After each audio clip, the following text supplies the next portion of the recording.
আপনারা 5ই আগস্টের পর কি বললেন? ভারতের সাথে আপনারা সম্পর্ক উন্নয়ন করবেন, ভালো কথা, আমাদের আপত্তি নেই। আপনারা আওয়ামী লীগকে ক্ষমা করে দেবেন।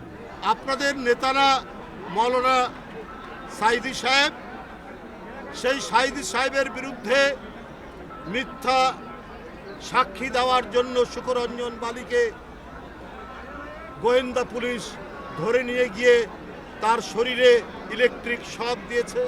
কালকেই দেখবেন তার সমস্ত বয়ান এসছে।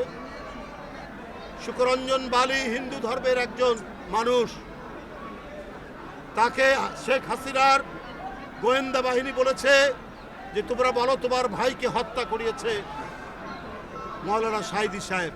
সে বলেছে আমি মিথ্যা কথা বলবো না, না সেটা করেনি।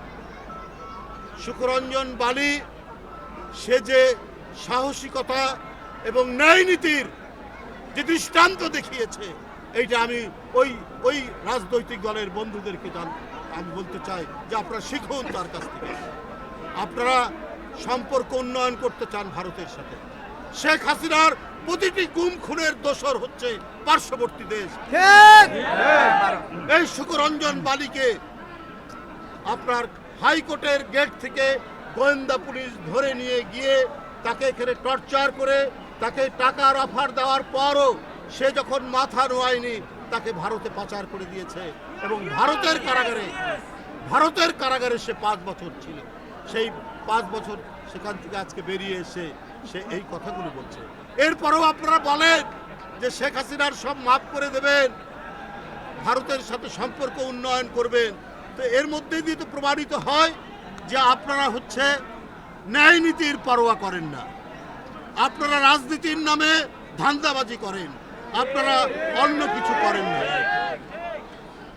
আপনার দলের প্রধান নেতাদেরকে যারা জুডিশিয়াল প্রক্রিয়ার নামে জুডিশিয়াল কিলিং করলো,